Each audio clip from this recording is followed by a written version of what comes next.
अस्सलाम वालेकुम व्यूअर्स। आज मैं आपको वो गोशे का पौधा और उसका फल दिखाता हूँ। माशाल्लाह ये बिल्कुल पकने के करीब है। ये एक नाशपाती की तरह का फल है।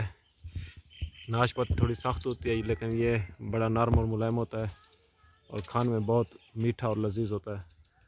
मोहम्मद हुसैन ऊपर चढ़ा हुआ है। ये देखें माशाल्लाह हुसैन तुड़ाई कर रहा है। हुसैन दिखाएं एक। ओ माशाल्लाह हुसैन एक फेंका मेरी तरफ।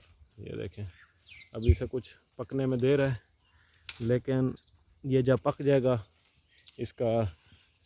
इसकी रंगत भी चेंज हो जाएगी और ये काफ़ी नरम मुलायम होगा। खाने में बहुत ही लजीज होता है।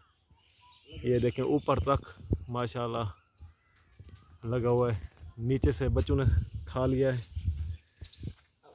कच्चे ही तोड़ दिए थे लेकिन आप देख सकते हैं कि ऊपर अभी भी फल माशाल्लाह शानदार लगा हुआ है। मोहम्मद हुसैन अपनी जेब भर रहा है।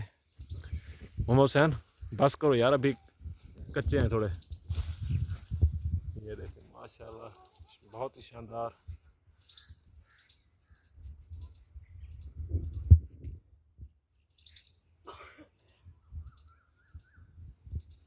एक पौधा माशाल्लाह बहुत सारा फल उठाता है और